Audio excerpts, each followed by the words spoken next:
ಗುರುಗಳೇ, ಮನುಷ್ಯನಿಗೆ ಸಮಾಧಾನ, ಶಾಂತಿ, ಸಹನೆ, ತಾಳ್ಮೆ ಬರಬೇಕಾದ್ರೆ ನಾವು ಯಾವ ಕ್ರಿಯೆಗಳನ್ನು ಮಾಡಬೇಕು ಅದನ್ನು ಸ್ವಲ್ಪ ತಿಳಿಸಿದ್ರೆ ಬಹಳ ಅನುಕೂಲ ಆಗುತ್ತೆ ಅಂತ.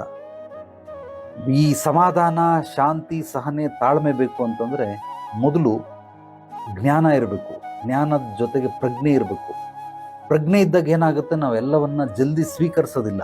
ಪ್ರಜ್ಞೆ ಅನ್ನೋದು ಈ ಟೀ ಸೋಸ್ತಿರಲ್ಲ, ಜರಡಿ, ಜಾಲ್ರಿ ಇದ್ದಂಗೆ. ಟೀನ ನೀವು ಹಂಗೆ ಕುಡಿಯೋಕ್ಕಾಗಲ್ಲ, ಎಲ್ಲ ಬಾಯಿಗೆ ಅದೊಂಥರ ಗಸಿ ಥರ ಸಿಗುತ್ತೆ. ಅದಕ್ಕೆ ಸೋಸ್ಬೇಕು. ಅದನ್ನು ಸೋಸಿದ್ರೆ ಅವಾಗ ನೀಟಾಗಿ ಟೀ ಕುಡಿಬೋದು. ಅದೇ ರೀತಿ ಜ್ಞಾನ ಇದೆ, ಅದು ಟೀ ಅನ್ಕೊಳ್ಳಿ. ಪ್ರಜ್ಞೆ ಅನ್ನೋದು ಜಾಲ್ರಿ ಇದ್ದಂಗೆ. ಆ ಜಾಲ್ರಿಲಿ ಹಾಕ ಸೋಸುತ್ತೆ. ಯಾರೇ ಏನೇ ಎದುರುಗಡೆಯಿಂದ ನೋಡಿದ್ರೆ ಅವ್ರು ನಮ್ಮನ್ನು ರೊಚ್ಚಿಗೇಳಿಸ್ತಾವ್ರ, ಕೆಟ್ಟದಾಗಿ ಬೈತಾವ್ರ, ಅವಮಾನಿಸ್ತಾವ್ರ, ಹೀಯಾಳಿಸ್ತಾವ್ರ, ಇದೆಲ್ಲವೂ ಫಿಲ್ಟರ್ ಮಾಡ್ತದದು.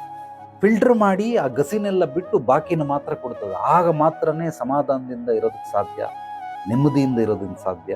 ಸೊ ಶಾಂತಿ, ಸಹನೆ, ತಾಳ್ಮೆ ನಿಮ್ಮಲ್ಲಿ ಬೇರೂರುತ್ತದೆ. ಪ್ರಜ್ಞೆ ಇದ್ದರೆ ಮಾತ್ರ.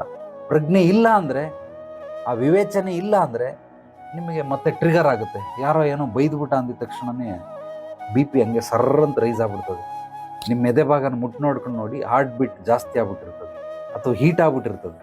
ಕೆಲವ್ರಿಗೆ ಇಲ್ಲಿ ಹೀಟ್ ಆಗುತ್ತೆ, ಈ ಹಣೆ ಭಾಗ ಸೈಡು ಅಥವಾ ಇದು, ಅಥವಾ ಕುತ್ತಿಗೆ ಅಥವಾ ಕಂಕಳು, ಕೈ ಮುಟ್ಟು ನೋಡಿ ಕೈ ಬಿಸಿ ಆಗ್ಬಿಟ್ಟಿರ್ತದೆ. ಕೆಲವ್ರು ಕೋಪ ಬಂದರೆ ಒಬ್ಬೊಬ್ರಿಗೆ ಒಂದೊಂದು ರೀತಿ ಬಾಡಿಲಿ ಚೇಂಜಸ್ಗಳು ಬರ್ತವೆ.